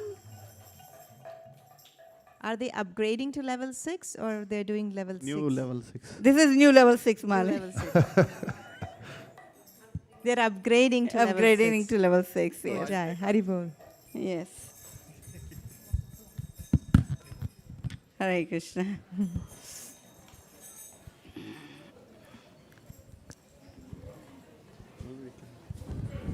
Okay. Yeah. That's Okay. the upgrade. Counting down, 60 seconds, 59.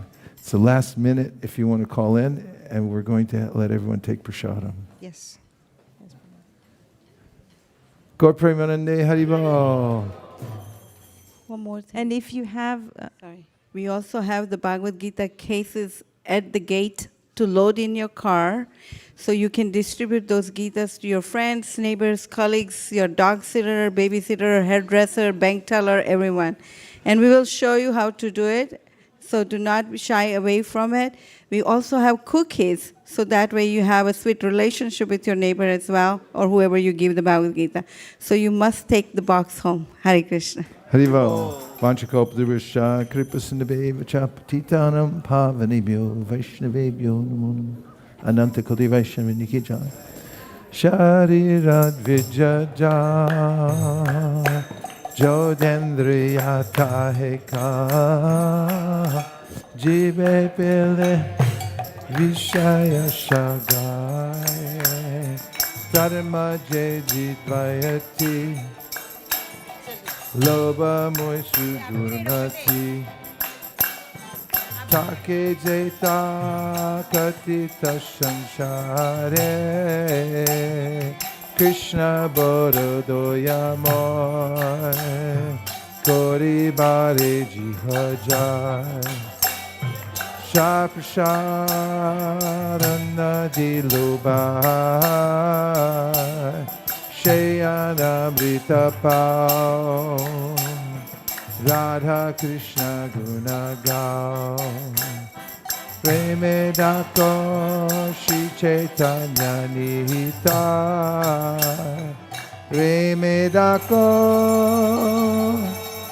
Shri Chaitanya Nihita Ma Prasade Govinde Nam Brahmani Vaishnave Sapa Punya Vatam Rajan Vishwaso Navajayate Prasade Sarvadhukanam Haniraso Pajayate Prasanate Punya Sudipaya Vishwa Rupa Vishwa Sanjanda Natudampa Chokita Ushika Movina Dasa Navamaya Bhagavan Prashariki Gaur Premanande Nitai Gaura Hari Bo Hari Bo Hari Bo Nitai Gaura Hari Bo.